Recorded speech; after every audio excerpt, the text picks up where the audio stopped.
I said, skirt all niggas, skirt up all niggas, skirt down, you acting like me, acting like we wasn't more than. I said, skirt all niggas, skirt up all niggas, skirt down, you acting like me, acting like we wasn't more than. I said, skirt all niggas, skirt up all niggas, skirt down, you acting like me, acting like. Hey guys, welcome to my channel and welcome to another video. So there's been a lot of movement in the Shanquella Robinson case, so I wanted to go over some of the details of what's been going on with you guys. First of all, as a brief synopsis, her and several friends of hers went to Cabo San Lucas. They went on a vacation to where there was an altercation, and as a result, she was unalived and did not return with the group. After the altercation occurred, um, there seems to have been a cover up. Several people, including the doctor, possibly the policeman, and others, are now under investigation because instead of the Cabo Six, is what people are calling them now, which is her friends that accompanied her there, instead of them being detained, questioned, and possibly arrested, they were actually cleared to go home. It was also said that when the police processed the scene, they did look through everything, including her luggage, and $17,000 allegedly was uh, taken. And this is a part of the reason that um, the Cabo Six was allowed to come home. Here's another thing. I was watching another YouTuber who is an attorney. He does a lot of legal commentary on various trending topics. So he did a live about this. And when he did a call in show, a nurse called in. She was a nurse who worked with spinal injuries. And what she said was she had the opportunity of viewing the short video that was put out on the internet. She said that from looking at the video, when Miss Robinson hit the floor and never got up, the way that her body moved and her neck moved, she believes at that moment she was actually paralyzed.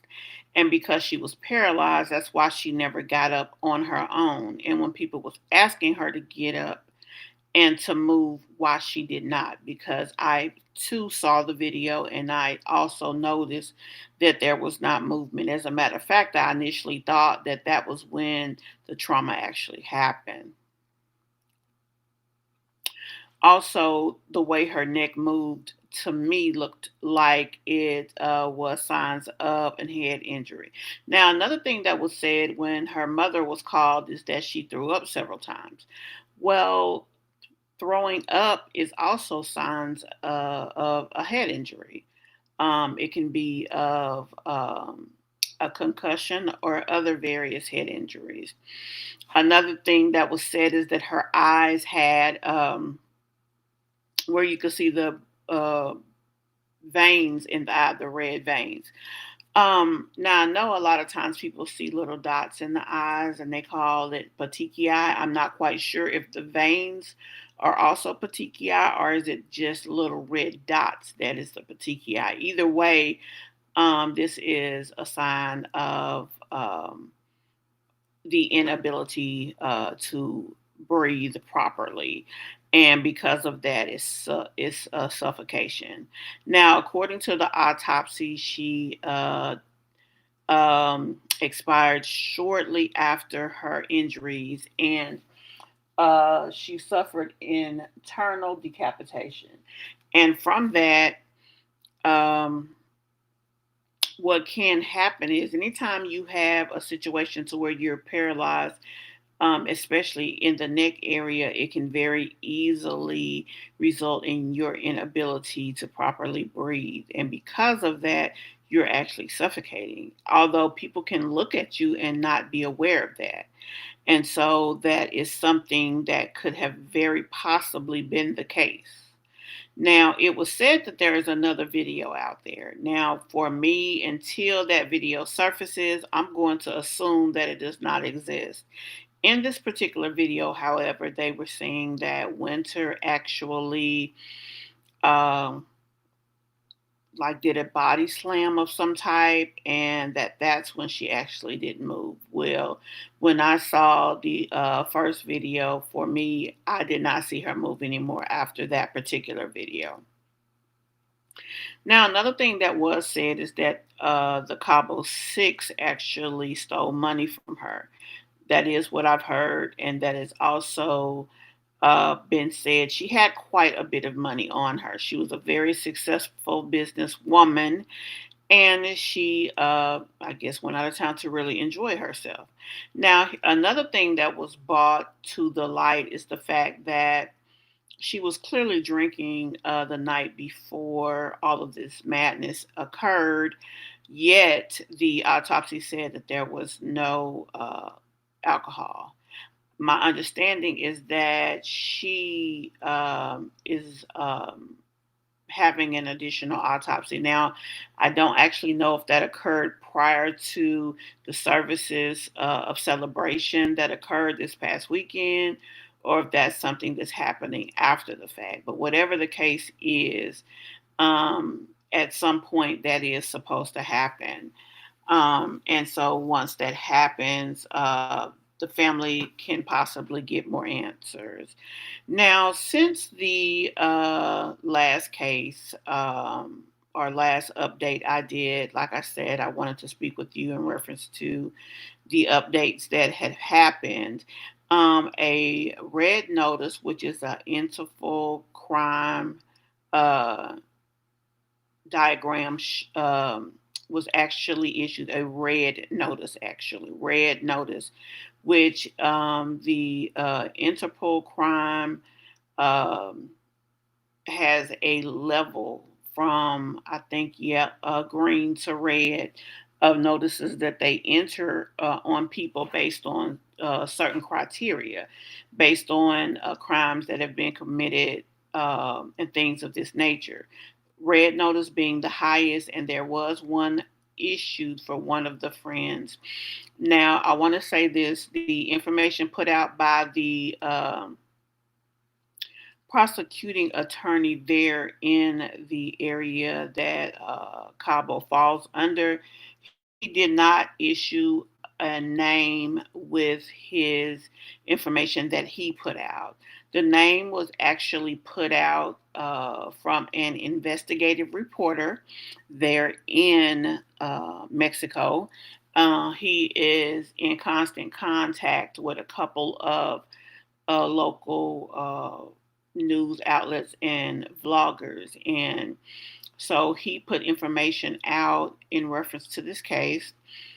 And he said that a warrant has been issued for the offense of femicide against one of Shanquella's friends. It is said to be Dejanay Johnson, I believe is her last name, and that it was because she made a direct assault against Shanquella.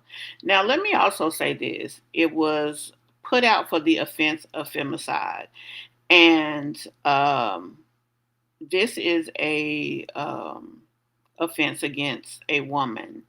And so this is something that's commonly investigated when women are involved in any type of altercation or any type of attack. So another thing that I want to mention is the fact that they have Dejanay because of the rumors put out in the U.S. news as a transgender. Now, because of that, I believe is why the offense is femicide. Now, does that mean that if it's said to be wrong, that it could mean that the case is dropped. I don't know. But as of now, that's what's out there, and that is what has happened thus far. And so I just wanted to make that information available. Another thing that I want to mention is the fact that the laws in Mexico are very different than the laws in the United States. In the United States, anytime you are charged with a crime, the burden of proof is on the prosecuting attorney. They have to have evidence to prove that you actually did what they said that you did. It is not like that in Mexico. In Mexico, the burden of proof is on the individual who is charged with whatever crime.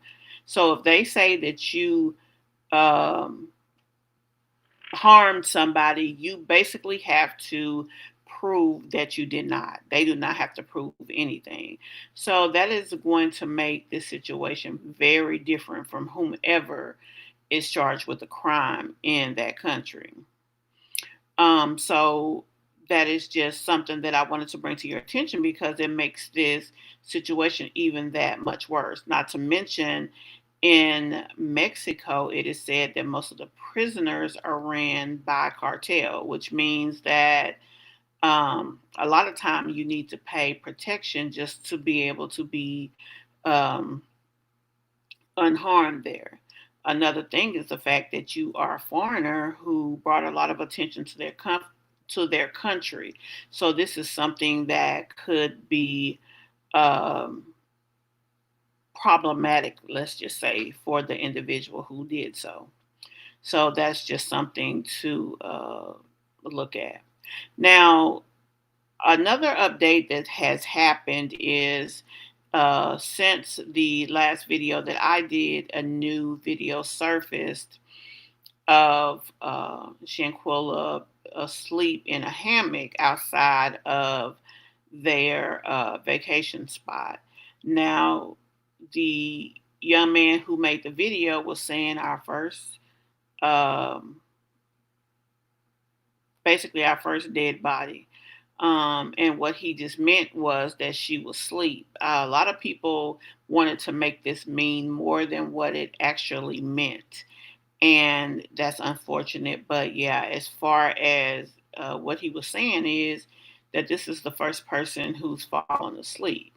And so a lot of people are making a big deal out of that. Another thing that surfaced is Winter Donovan allegedly did a Facebook Live video, not video, but audio, stating that the autopsy was wrong and that she was not involved in anything, that only the one individual was involved in the altercation, and she can speak for herself, but that she had nothing to do with anything. So I actually have the audio, but I don't have it available for this. Not to mention, I'm really questioning the legitimacy of it, and therefore I really didn't want to play it actually for that reason. That's why I didn't make it available for this particular video. I really am questioning the legitimacy of it, the timing of it. I mean, just everything about it, to be honest. So I was really waiting around to see if more came out. But that was made available about 2 days ago. So just I don't know. I'll wait and see if I hear any more about that, and then if a little more information comes out about it at that time, I will make it available to you guys. So that is pretty much the consensus of my updates. If you guys have any questions, don't hesitate to ask me. Also, if you have any information that you'd like made available, you can definitely drop that information below. We can definitely discuss more details of the case below. I will continue to watch this so that I can make any information that I get available to you guys. I thank so much for you taking the time and effort to um, watch this video. If you are new here, I hope that you will consider subscribing. And if you've been here before, welcome back. I thank you guys again for being a part of the channel, and I will see you in the next video. Bye for now. I said, skirt all niggas, skirt up all niggas, skirt down, you acting like me, acting like we wasn't more than. I said, skirt all niggas, skirt up all niggas, skirt down, you acting like me, acting like.